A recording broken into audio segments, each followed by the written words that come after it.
जो देवकी पुत्र ने गाया हुआ है, अर्थात वासुदेव भगवान श्री कृष्ण ने गाया हुआ है, यही गीता की जुबानी भगवान सुना गया है। इसलिए भगवान सुना गया है, गीता की ये जुबानी।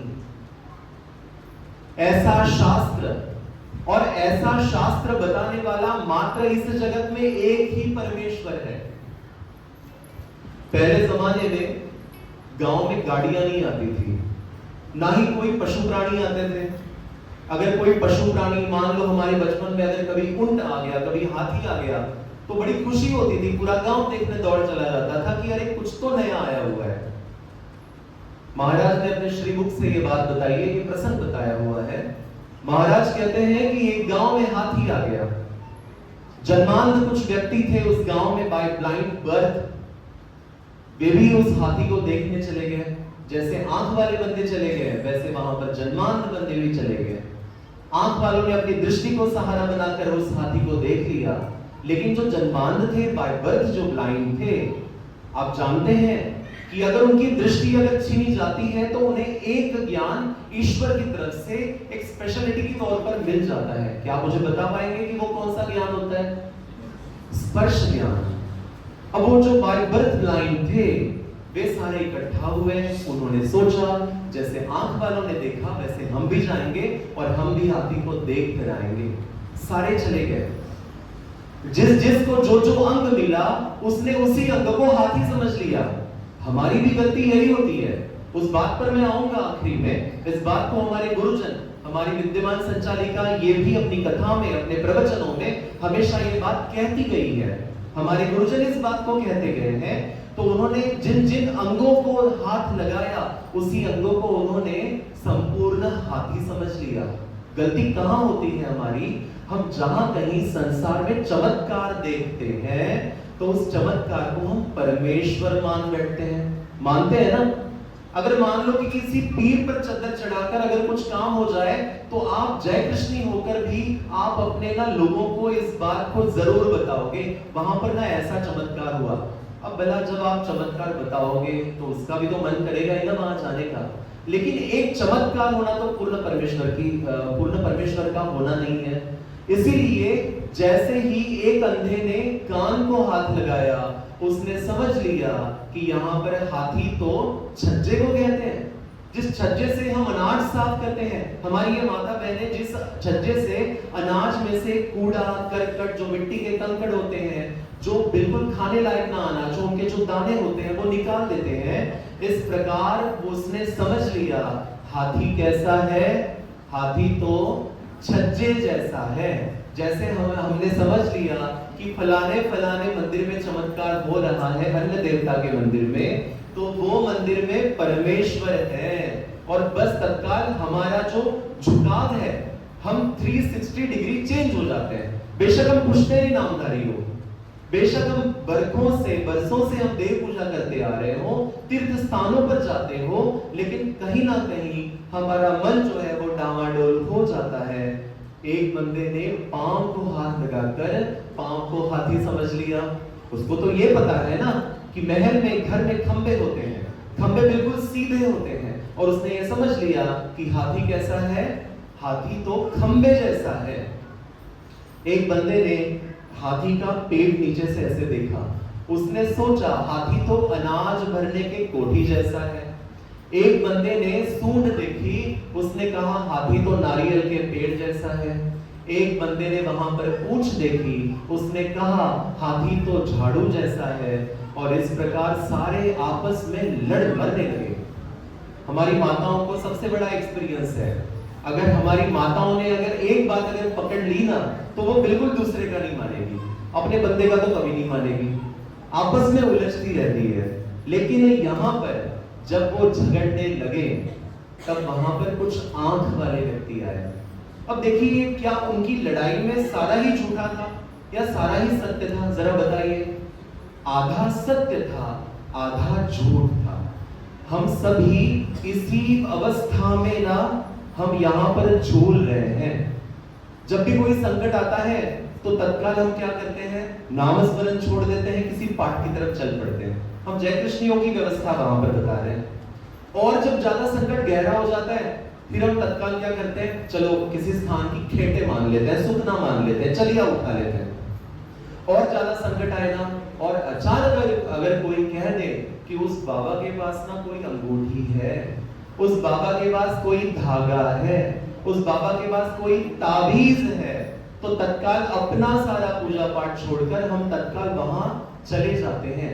यानी आधा सच हमारे पास है, हम जय कृष्णी हैं, ये बात बिल्कुल सही है, लेकिन जब संकट आता है तो हमारी अवस्था उन अंधों जैसी होती है। महाराज ने इसी अवस्था को मेंशन किया हुआ है, इस अवस्था को हमें समझाया हुआ है कि ऐसी अंधों जैसी अवस्था मत होने देना। एकम शास्त्रम देवकी पुत्र गीतम, एको देवो देवकी पुत्र एव। इसलिए समझ लो, जैसे उस आंख वाले बंदे ने उन अंधों को बताया कि भाई तुम जो लड़ रहे हो ना, वो तुम आधे झूठ और आधे सच की अवस्था पे लड़ रहे हो। ये सारे अंगों से मिलकर एक हाथी होता है। उसी प्रकार जगत में जितने चमत्कार आप देखते हो, अगर जगत में जितने भी देवी देवताओं के मंदिर आप देखते हो, वहां पर जो भी कोई चमत्कार होता है, कोई मैजिक, कोई मिरेकल होता है, तो वो सारा का सारा परमेश्वर का दिया हुआ सामर्थ्य है। इन सभी देवताओं को मिलकर एक परमेश्वर होता है। इसलिए सबसे बड़ी बात जो महाराज ने समझाई, जो सबसे बड़ी बात महर्षि वेदव्यास ने समझाई, ये हमें समझना बहुत जरूरी है। इसलिए शास्त्र क्या है? गीता शास्त्र। एकमात्र देव कौन है? परमेश्वर कौन है? वो परमेश्वर है भगवान वासुदेव श्री कृष्ण। एको मंत्र तस्य नामानि यानि। जगत में कई सारे मंत्र हैं। नैको मुनिर्यस्य मत्तः प्रमाणम, अर्थात मुंडे मुंडे मतिर्भिन्ना, कई सारे देवताओं के मंत्र होंगे। क्या हमें उन सभी मंत्रों की ओर झुकना चाहिए? क्या हमें सभी मंत्रों को पिक करना चाहिए? नहीं, एक मंत्र, वो कौन सा? वासुदेवः सर्वमिति सः महात्मा सुदुर्लभः। अध्याय 7वां श्लोक नंबर 19 का ये जो श्लोक है, महाराज ने ये बता दिया कि इस जगत में मात्र वासुदेव श्री कृष्ण ही मेरे सब कुछ है, ऐसा मानने वाला संत महात्मा बड़ा दुर्लभ होता है। और आप जानते हैं कि हमारे जय कृष्णियों में संतों की जो अहमियत है ना, वो बहुत ज्यादा है। जगत की कुल जो पॉपुलेशन है वो हो सकती है कि 8 अरब हो, 10 अरब हो, लेकिन अगर हमारे संत महात्माओं की या फिर हमारे जय कृष्णी अनुयायियों की अगर आप पॉपुलेशन देखें तो बहुत कम आपको दिखाई देगी। हो सकता है कि 1 लाख से भी कम हो। इसलिए अत्यंत दुर्लभ वाला ये जो जय कृष्णी धर्म है, इसी धर्म में इस मंत्र को दिया जाता है। इसलिए एको मंत्र तस्य नामानि यानि, उसका नाम स्मरण करना ही एकमात्र इस जगत का मंत्र है। क्या शास्त्र समझने से काम बन पाएगा? क्या एकमात्र परमेश्वर समझने से या क्या एकमात्र मंत्र समझने से काम बन पाएगा? अभी तक काम नहीं बनेगा, क्योंकि चौथा जो सिरा है, एक कुर्सी के 4 पाए होते हैं, 4 पैर होते हैं। तो पहला हुआ शास्त्र, दूसरा हुआ परमेश्वर, तीसरा हुआ नाम और चौथा है कर्म। कर्माप्येकम अर्थात कर्म अपि एकम तस्य देवस्य सेवा, अर्थात एकमात्र कर्म है इस जगत का, और वो कौन सा है? कि उस परमेश्वर की सेवा करना। वो बड़ी भाग्यवान भक्तिन हमारी बाईसा माता थी, जो प्रतिदिन तीनों पूजा अवसर पर हमारे स्वामी श्री चक्रधर महाराज जी का वहां पर सेवा दास्य करती थी। तो एक ही कर्म है इस जगत का, वो है उनकी सेवा करना। अब यहां पर प्रश्न होना चाहिए कि जब परमेश्वर है प्रत्यक्ष सामने तो सेवा करें। भाई माता पिता अगर सामने तभी सेवा करेंगे, माता पिता ना हो तो कैसे सेवा करेंगे? परमेश्वर ने एक उपाय भी बताया हुआ है। परमेश्वर की प्राप्ति के 2 साधन हैं। परमेश्वर की प्राप्ति के 2 साधन हैं, एक है ज्ञान और दूसरा है प्रेम। और उस 2 साधनों के 4 उपसाधन हैं, जिन्हें हम कहते हैं स्थान, प्रसाद, वासनिक, भिक्षु। तो वासनिक यानी तीसरी कड़ी में आप सारे आते हो। अगर आप नामधारक हो, अगर आप जय कृष्णी हो, तो उस बिल्कुल कड़ी में आप भी आते हो, चौथे हैं भिक्षु। तो अगर परमेश्वर ना हो तो 4 साधनों के माध्यम से आप उस परमेश्वर तक जा सकते हो, आप उस परमेश्वर का ज्ञान और प्रेम आप पा सकते हो। लेकिन अब उसके लिए यहाँ पर हमें क्या करना होगा? उसके लिए हमें यहाँ पर अपनी काबिलियत बढ़ानी होगी। भाई काबिल बनोगे तभी तो वो सेवा प्राप्त होगी, काबिल नहीं बनोगे तो कैसे सेवा प्राप्त होगी? इसीलिए उसकी काबिलियत अगर हम अपने में नहीं लाते हैं तो वहां पर हमें वो काबिलियत नहीं मिलेगी। इसलिए उस काबिलियत को अगर लाना हो तो महाराज को हमें प्रार्थना करनी पड़ेगी। प्रार्थना सदैव ही बोला जाने वाला शब्द है ये। प्रत्यय अहि अर्धना जिसकी की जाती है उसे कहते हैं प्रार्थना, यानी प्रतिदिन। अहि यानी तीनों समय, अर्थना यानी इच्छा, आशा, आकांक्षा जिसकी की जाती है उसे कहते हैं प्रार्थना। और ऐसी प्रार्थना हमें आज महाराज को करनी है। एक व्यक्ति अगर कोई भजन पूजन करे, देव पूजा करे, प्रसाद वंदन करे, तो हो सकता है कि वहां पर इतना सामर्थ्य ना हो। लेकिन जब कई सारे साधु संत, कई सारे वासनिक, कई सारे भक्त जब एक स्वर में जब महाराज को विनती करेंगे, जब महाराज को प्रार्थना करेंगे, तो हो सकता है कि निश्चित रूप से महाराज हम सबकी प्रार्थना सुन ले। बस इसी प्रार्थना को आगे ले जाते हुए एक स्तुति जो हम महाराज को यहाँ पर करेंगे, तो मेरा निवेदन है आपसे नम्रता से कि बहुत आसान शब्द है, सीधे सरल शब्द है, तो शब्दों को बोलने का आप भी प्रयास करें, प्रयत्न करें।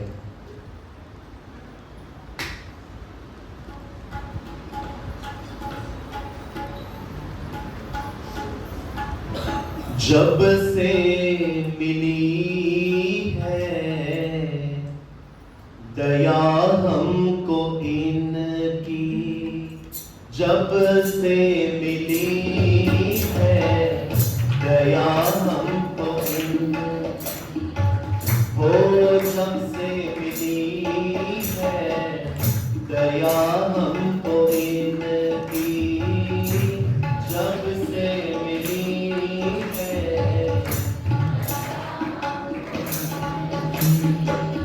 तो राहें बदल दी मेरी जिंदगी की, तो राहें बदल दी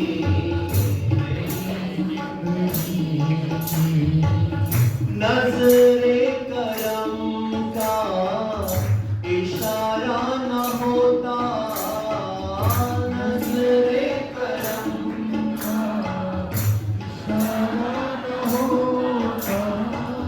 नज़रे करम का इशारा न होता,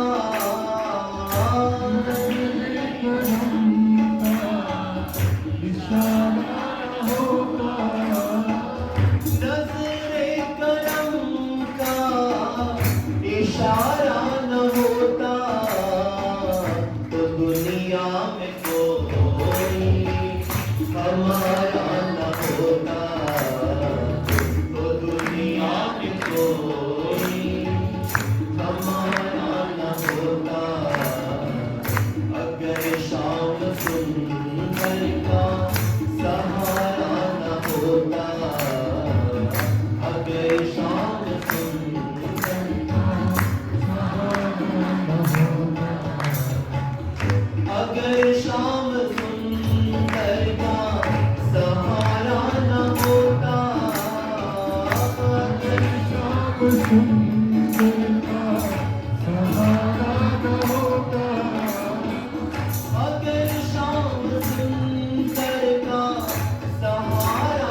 शब्द श्री दत्त महाराज बैठे हैं, इन्होंने इस जगह का अभिमान लिया है। अगर कोई आपत्ति हो, अगर कोई संकट हो, कोई क्लेश हो, तो ये आपका संकट दूर करने के लिए बैठे हैं। ओ इन्हीं के सहारे जी जा रहे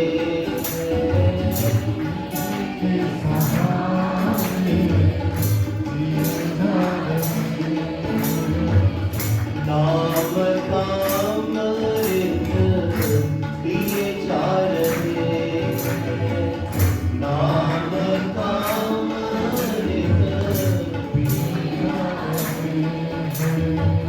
मेरा बिगड़ा जीवन सवारा न होता, मेरा बिगड़ा जीवन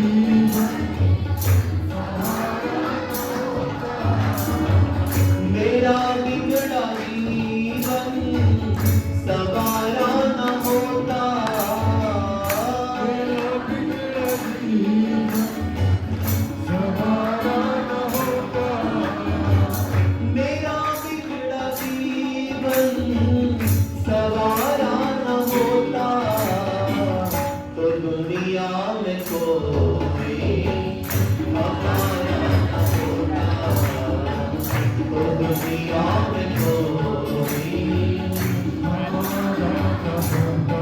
ओ अगर शाम सुंदर का सहारा न होता,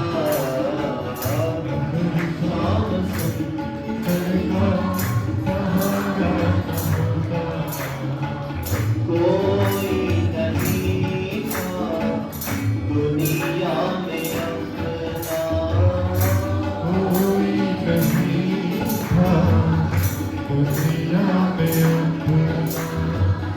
इस जन्म में हम सबके माता है, इस जन्म में हम सबके पिता है, भाई है, बहन है, सिबलिंग्स है, कोई बात नहीं। लेकिन क्या इस जन्म से पहले हमारा कोई था? कौन था? एकमात्र परमेश्वर थे, एकमात्र साधनदाता महाराज थे।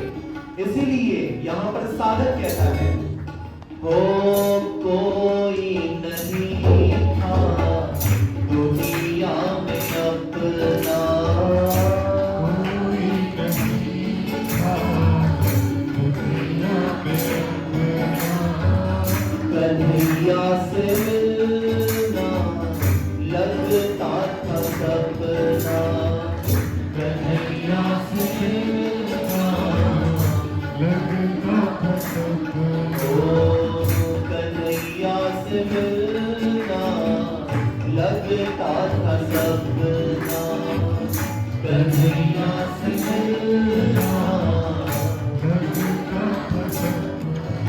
ये सपना हमारी गोपियों का भी था, जो महाराज 12 साल की उम्र में जो गोकुल छोड़कर चले गए, जो वृंदावन की कुंज गलियां छोड़कर चले गए, जो सदैव के लिए मथुरा द्वारिका के वासी बनकर रह गए, तो गोपियां सदैव हर दिन, हर पल, हर रात, हर समय वहां पर उनकी राह लगा करती थी। हमारी बड़ी बाई जी थी कैवल्य वासी, वो जब ये गाती थी भजन बड़ी देर भरी नंदलाला, तो यहाँ पर रोमांच खड़े हो जाते थे। आज भी गूज़बम्प खड़े होते हैं, आज भी रोमांचित होते हैं। बड़ी देर भई नंदलाला तेरी राह तके ब्रिज ग्वाला। ये जो राह तकना जो था, इन गोपियों ने भी यहाँ पर किया था, लेकिन आखिरी तक उन गोपियों के नसीब में भगवान की श्रीमूर्ति का दर्शन नहीं था। बस ऐसा ही दर्शन यहाँ पर साधक स्वयं के लिए चाहता है, इसलिए वो ईश्वर से प्रार्थना करता है।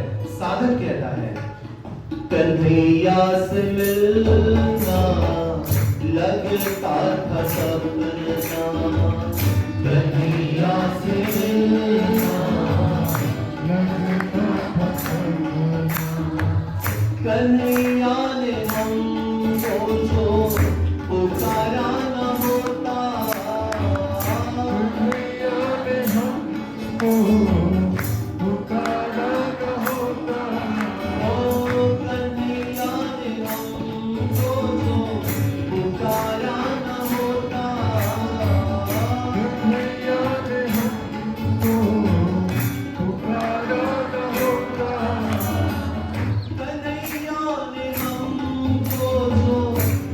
पुकारा न होता तो दुनिया में कोई हमारा होना है, तो दुनिया में कोई हमारा न होता। अगर शाम सुंदर का सहारा न होता, अगर शाम सुंदर का अगर शाम सुंदर का सहारा न होता, अगर शाम सुंदर का सहारा न होता, तो दुनिया में कोई हमारा न होता, दुनिया में कोई हमारा न होता, तो दुनिया में कोई हमारा न होता। दुनिया में कोई हमारा न होता।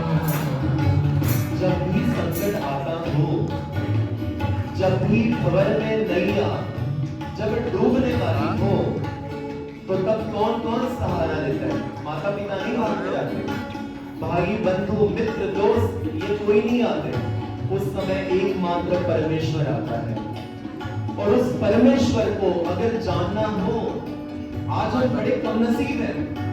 हमारे गुरुजी कहते हैं बड़े नालायक बंदे हैं कि हमारा ये काला मुंह देखने से पहले महाराज चले गए। उन्होंने हमें देखना मुनासिब नहीं समझा। वो पता नहीं क्या होता, शायद हमारा मुंह देखते तो पता नहीं क्या ही अनहोनी हो जाती। इसलिए हमारा कलमुहा मुंह वो देखने के लिए यहाँ पर नहीं है, लेकिन एक उपकार करके गए। महाराज के पवित्र चरण जहां जहां पर पद चिन्हित होकर गए, उन पद चिन्हों को आज हम विशेषों के तौर पर जानते हैं। ये जो श्री दत्त बाबा जी बिल्कुल बीच में बैठे हैं, ये हमारे श्री दत्तात्रेय महाराज, जो कि हम जिन्हें आदि गुरु कहते हैं, ऐसे आदि गुरु के श्री चरणों से स्पर्शित ये विशेष है, जो कि आपको भंवर में आपकी नई आंखों उबारने का काम कर रहे हैं। हमारे साधन दाता महाराज, जो कि छिन्नस्तरी का विशेष है, जो प्राप्त है, आपने जो केशव की जो मूर्ति की है, वो केशव की मूर्ति भी हमारे चौथे अवतार श्री गोविंद प्रभु बाबा जी के श्री चरणों से स्पर्शित ये विशेष है। एक उपकार करके गए कि चलो मान लो श्री मूर्ति नहीं है, लेकिन उनके पद चिन्हों से स्पर्शित पवित्र विशेषों को जब हम मत्था टेकते हैं, जब अपना पीड़ा लगाते हैं, तो निश्चित रूप से आपके क्लेश, आपका दुख, आपका संकट, आपकी भंवर वाली नैया ये निश्चित रूप से उबारी जाती है। ये बहुत बड़ा उपकार परमेश्वर हम सभी पर करके गए हैं। इसलिए साधक कहता है, भंवर में थी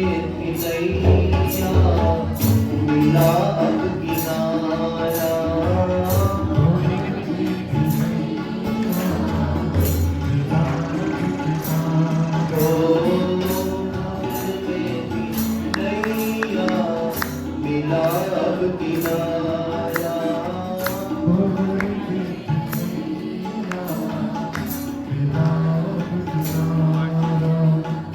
इन्हीं के